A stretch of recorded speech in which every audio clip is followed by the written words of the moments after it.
Welcome to Saravanas kitchen. இன்றைக்கி நம்ம கம்பு புட்டு எப்படி ரெடி பண்ணுறதுன்னு பார்க்கலாம்.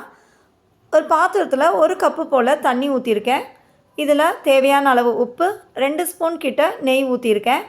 தண்ணி நல்லா கொதிக்கட்டும். இது ஒரு பக்கம் இருக்கட்டும். நம்ம இப்போ மாவை எடுத்துக்கலாம்.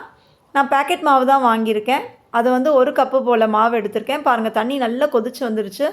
இதை இப்போ கொஞ்சம் கொஞ்சமாக ஊற்றி நம்ம மிக்ஸ் பண்ணிக்கிட்டே இருக்கணும். அப்படியே மொத்தமாக ஊற்றிடாதீங்க. கொஞ்சம் கொஞ்சமாக ஊற்றி மிக்ஸ் பண்ணிக்கிட்டே வாங்க. எப்படி அந்த தண்ணியில் கொஞ்சம் மிச்சமாயிரும் நமக்கு.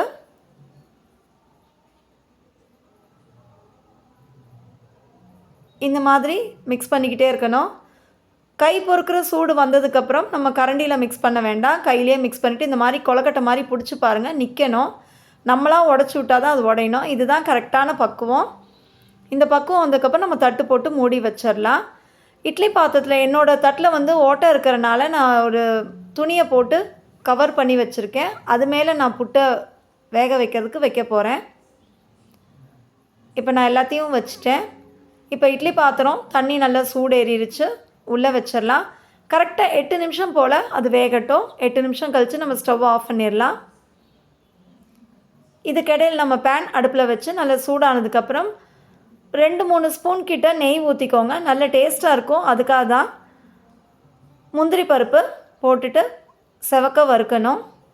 வறுத்துட்டு இது ஒரு பிளேட்டில் எடுத்து வச்சிடலாம்.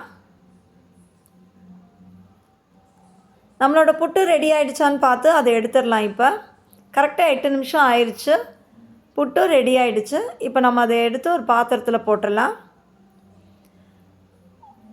1/2 கப்பு போல் தேங்காய் பூ திருகுனதை போட்டிருக்கேன்.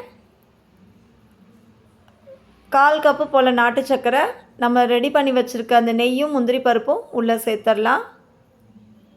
இப்போ அது எல்லாத்தையும் நல்லா மிக்ஸ் பண்ணிக்கலாம். வேணும்னா ஏலக்காய் பொடியும் சேர்த்துக்கோங்க. நான் சேர்த்துக்கல.